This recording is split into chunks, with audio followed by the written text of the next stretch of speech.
ఇక బీఆర్ఎస్ అధినేత కేసీఆర్ రోడ్ షోకి సంబంధించి మరిన్ని డీటెయిల్స్ మా ప్రతినిధి రమేష్ అందజేస్తారు. రమేష్,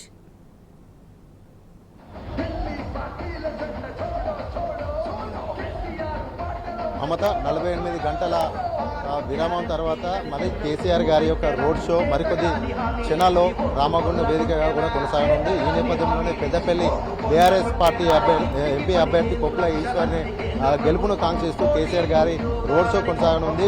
మరికొద్దిసేపట్లో తెలంగాణ తొలి ముఖ్యమంత్రి బీఆర్ఎస్ పార్టీ జాతీయ అధ్యక్షుడు కేసీఆర్ గారు గోదావరికంలోని రామగుండం సిపి కార్యాలయ ఆవరణకి హెలికాప్టర్ ద్వారా ల్యాండ్ అవుతారు. అక్కడ నుండి ఇల్లందు గెస్ట్ హౌస్కి వెళ్తారు. అక్కడ నుండి 8 గంటల 1 నిమిషం తర్వాత కూడా కేసీఆర్ గారు బస్సు ద్వారా రోడ్ షోకి హాజరవుతారు. ర్యాలీగా మున్సిపల్ చౌరస్తాకు చేరుకుంటారు. అక్కడ నుండి ప్రజల యొక్క ఘన స్వాగతం మధ్యలో గోదావరికని ప్రధాన చౌరస్తా వద్దకు చేరుకుంటారు. ఇక్కడ కాంగ్రెస్ బీజేపీ వైఫల్యాలను ఎండగడుతూ కూడా కేసీఆర్ గారు ప్రసంగించనున్నారు. ఈ నేపథ్యంలోనే ఇప్పటికీ పెద్దపల్లి జిల్లా మొత్తం కూడా గులాబాయి మయమని కూడా చెప్పుకోవచ్చు. ఇప్పటికే బీఆర్ఎస్ శ్రేణులు పెద్ద ఎత్తున కూడా గ్రామాల నుండి పెద్ద ఎత్తున కూడా తరలి వస్తున్నారు. ముఖ్యంగా మహిళలు, విద్యార్థులు, యువకులు, సింగరేణి కార్మికులు పెద్ద ఎత్తున కూడా కేసీఆర్ గారి ప్రసంగం వినడానికి, ఆయన చెప్పేటువంటి స్పీచ్ను వినడానికి పెద్ద ఎత్తున కూడా వేలాదిగా రోడ్ షో సభా స్థలి వద్దకైతే చేరుకుంటున్న పరిస్థితులు కనబడుతున్నాయి. ముఖ్యంగా పెద్దపల్లిలో ఉన్నటువంటి 3 కాన్స్టిట్యున్సీలు, పెద్దపల్లి, రామగుండం, మంత్రి 3 నియోజకవర్గాల నుండి ప్రతి మండలం నుండి కూడా 10,000 పైచీలకు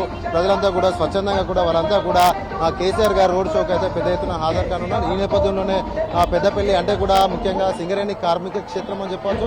సింగరేణి కార్మికులకు అడ్డాను కూడా చెప్పవచ్చు. ఎందుకంటే ఇక్కడ వేలాది మంది కార్మికులు, 27,800 మంది పర్మనెంట్ సింగరేణి కార్మికులు, అలాగే మరొక 25,000 మంది కాంట్రాక్ట్ కార్మికులు, మొత్తంగా అలాగే రిటైర్డ్ కార్మికులతో కలుపుకుని మొత్తంగా ఒక 2 లక్షల మంది పైచీలకు కార్మికులే ఉన్నారు. ఈ కార్మికుల ఓట్లే కూడా కీలకం అని చెప్పవచ్చు. ఈ నేపథ్యంలోనే మాజీ సీఎం కేసీఆర్ గారికి ఈ ప్రాంతం అన్నా కూడా సింగరేణి కార్మికులన్నా కూడా అమితమైన ప్రేమనాలు. ఎందుకంటే ఉద్యమ సమయంలో కూడా ఆయన ఈ ప్రాంతంలో కూడా పెద్ద ఎత్తున కూడా పాదయాత్ర కూడా చేపట్టడం జరిగింది. ఈ నేపథ్యంలోనే కేసీఆర్ గారికి ఈ ప్రాంతం అన్నా సింగరేణి కార్మికులన్నా కూడా అమిత ప్రేమానురాగాలు ఉన్నాయి. ముఖ్యంగా సింగరేణి కార్మికులు తెలంగాణ ఉద్యమ సమయంలో 45 రోజుల పాటు స్వచ్ఛందంగా విధులకు గైర్హాజరై తెలంగాణ ఉద్యమ సెగని కూడా ఢిల్లీకి తాకేలే చేశారు. అందుకే సింగరేణి కార్మికులు అంటే కేసీఆర్ గారికి అమితమైన ప్రేమ. అలాగే రాష్ట్రం సిద్ధించిన తర్వాత కూడా కేసీఆర్ గారు సింగరేణి కార్మికుల సంక్షేమం కోసం అనేకం చేపట్టారు.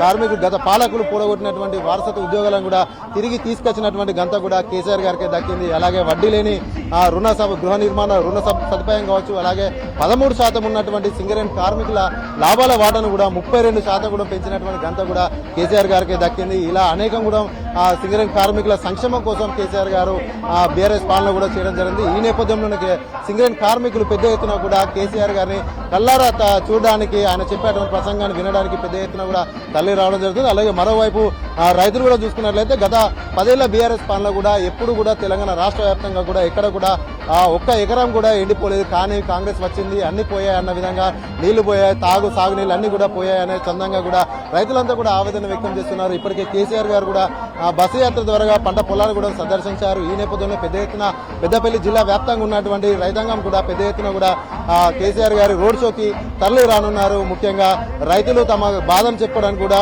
కేసీఆర్ మీరు మళ్ళీ రావాలి, మీరు ఉంటేనే మాకు అన్ని కూడా సాగునీళ్ళు వస్తాయి, కరెంటు పోతుంది, ఇవన్నీ కూడా పోతున్నాయి కాబట్టి మళ్ళీ కేసీఆర్ గారు రావాలంటూ కూడా పెద్ద ఎత్తున కూడా అటు రైతులు, విద్యార్థులు, యువకులు కూడా పెద్ద ఎత్తున కూడా కేసీఆర్ గారి రోడ్ షోకి అయితే హాజరు కానున్న పరిస్థితులు అయితే మనం కనిపిస్తుంది. ఇప్పటికే అంతా కూడా గులాబీ మయం అని చెప్పచ్చు. ముఖ్యంగా అటు విద్యార్థులు, ఉద్యోగులు కావచ్చు, అలాగే ముఖ్యంగా ఏదైతే 6 గ్యారంటీలు అమలు అంటూ కూడా అమలు కాని హామీలను అమలు చేస్తామంటూ తప్పుడు ప్రచారం చెప్పి అధికారంలోకి వచ్చినటువంటి కాంగ్రెస్ పార్టీ పైన కూడా పూర్తి స్థాయిలో కూడా విమర్శలు గుప్పిస్తున్నారు. కేసీఆర్ గారి రాక కోసం కేసీఆర్ గారు ఊహించని విధంగా కాంగ్రెస్ పార్టీ అధికారంలోకి వస్తుందని కూడా ఎవరు కూడా ఊహించినటువంటి పరిస్థితులు. ఈ నేపథ్యంలో కేసీఆర్ గారు బస్సు యాత్రకు విశేష స్పందన వస్తుంది. ఈ నేపథ్యంలో కేసీఆర్ గారికి వస్తున్నటువంటి విశేష స్పందనను ప్రజలు బ్రహ్మరథ పడుతున్నటువంటి పరిస్థితులను చూసి కావాలనే ఓర్వలేకనే ఒక కుట్రకోణంలో కూడా కాంగ్రెస్ బీజేపీ కుట్రకోణంలో ఒక 48 గంటల పాటు కూడా కేసీఆర్ గారి బస్సు యాత్రను కూడా నిషేధం విధించారు. ఈ మరికొద్ది నిమిషాల్లో కూడా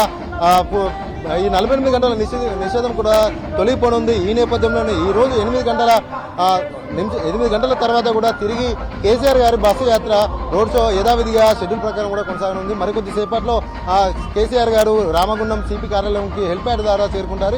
అక్కడ నుండి మున్సిపల్ ప్రధాన చౌరస్తా అక్కడ నుండి కూడా భారీ ప్రజల నీరాజనాల వద్ద డప్పు చప్పుట్ల వద్ద పెద్ద ఎత్తున కూడా గోదావరి కానీ ప్రధాన చౌరస్తా వద్దకైతే కేసీఆర్ గారు చేరుకొని ఇక్కడ ఇప్పటికే వేలాది మందిగా కూడా ఈ సభాస్థలి వద్దకైతే తరలి రావడం జరిగింది. కేసీఆర్ గారు చెప్పేటువంటి స్పీచ్లు వినడానికి అంతా కూడా చాలా ఆత్రంగా ఎదురు చూస్తున్నటువంటి పరిస్థితి కనబడుతుంది. మమతా.